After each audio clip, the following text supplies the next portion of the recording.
for 2023 is the Springfield Echelon. The striker-fired polymer frame pistol features Springfield's new variable interface system for mounting multiple optic footprints and the serialized cog fire control for inserting into multiple frames. Find out more at springfield-armory.com. Hey there, Tundra Nation, and welcome back to the channel. With the debate over what service weapon in history is the best or most influential, my writer decided to pick apart some of these internet debaters and tell you what your favorite service weapon says about you. So sit back, get that FUD lore ready for the comments, and let's start the show. Let me tell you something. Let me tell you something. All right. Let me tell you something. Wait. Now, I'm not just sticking to American service weapons on this one. We're going international right off the bat. What do you think about that, Camie? Do you like that? Yep, she does. If your favorite service rifle is the HK-G3 or any variant of it, then you live in a mostly fantasy world. You've always loved the look of the MP5, but this one, oh boy, this one's in 308.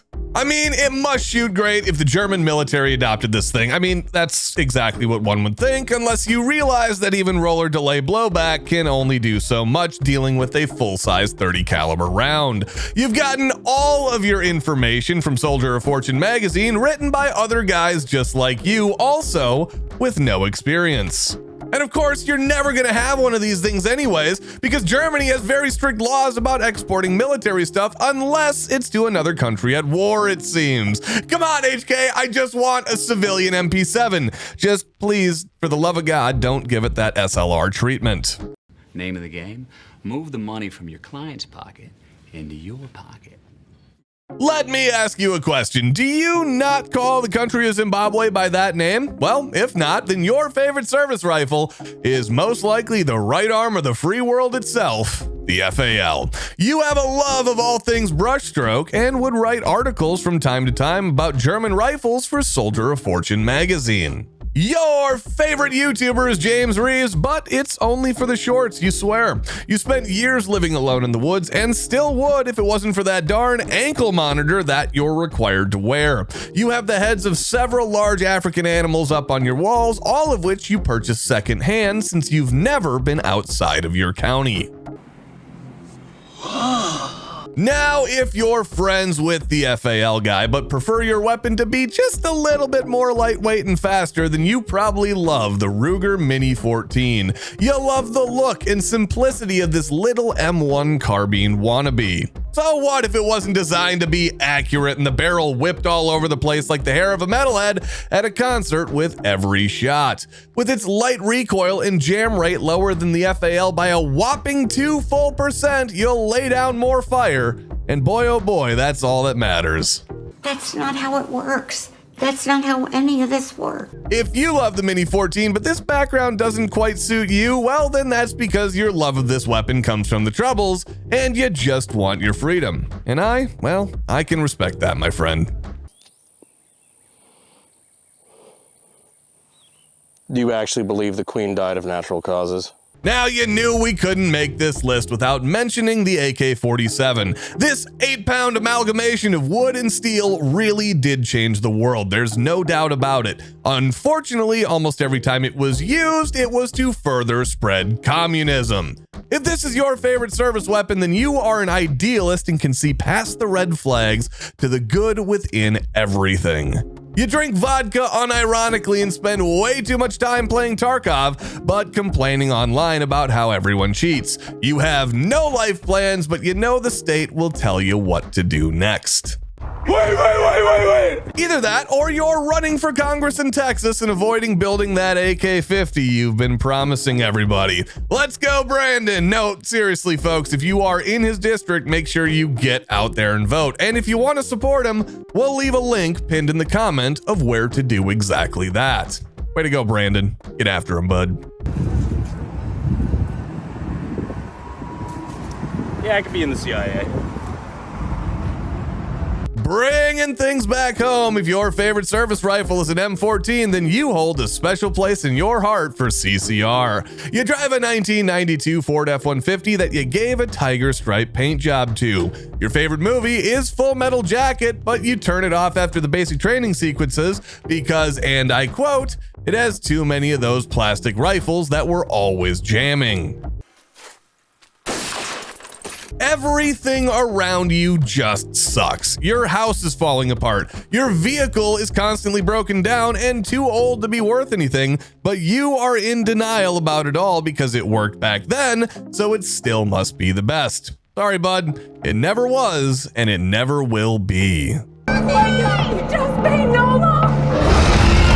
Keeping it in the family, we have the M14 guy's little kid, the M16 guy. You were pushed into the Marines by your father because he wanted you to be the man he wished he would have been, but you got issued the M16 and fell in love. This rifle is capable and fairly light compared to your father's M1A that he calls an M14. I mean, the idea of a 16-inch barrel is intriguing, but you would never go with shorter barrels, and when asked why, you just yelled Semper Fi, then grunted something about Chesty Puller's last will and testament, saying Eugene Stoner was right.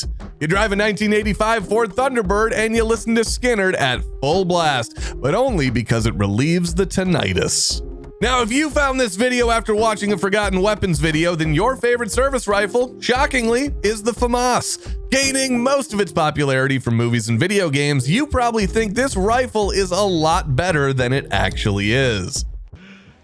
You serious? Hey, you want some proof? Without using Wikipedia, go ahead and tell me 4 militaries that use this rifle. You love this thing because you think it makes you unique, when in reality, you just seem like another uninformed know-it-all that learned everything online while wearing a beret in mommy's basement.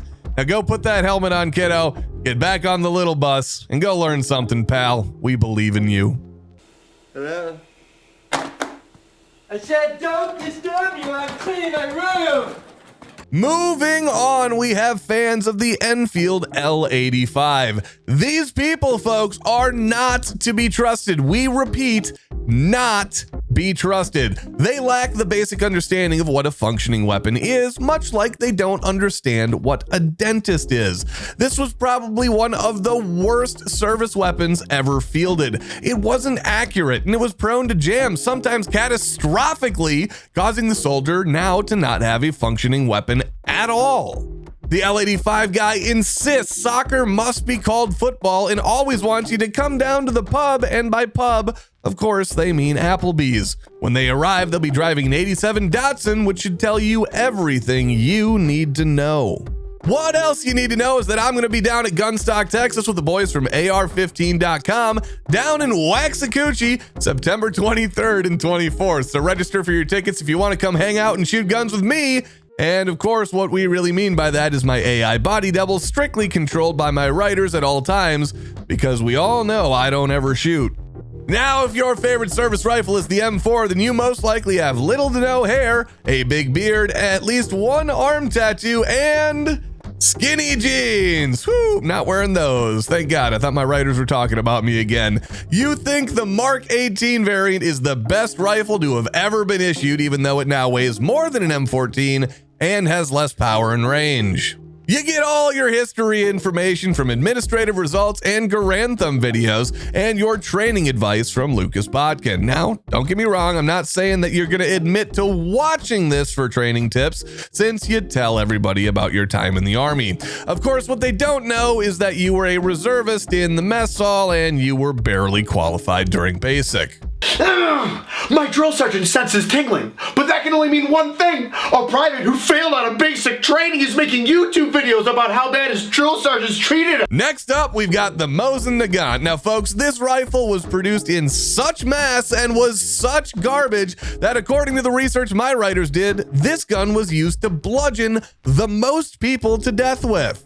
Wonderful. With an action reminiscent of trying to turn a rusty bolt, this rifle was not great at urban warfare. So, of course, it was issued to troops going into larger cities during the Second World War. Good job, boys. Way to think that one out. This makes about as much sense as somebody trying to say to me that this is their favorite service rifle. You just like to be contrarian and rub it in other people's faces that you traded once a half-eaten tuna sandwich for a crate of these back in the day. You don't care about the accuracy problems, because as long as you hit something on your target, that 7.62x54R cartridge will do enough damage that you can just walk up to them and club them with the old garbage rod. Bye, have a beautiful time.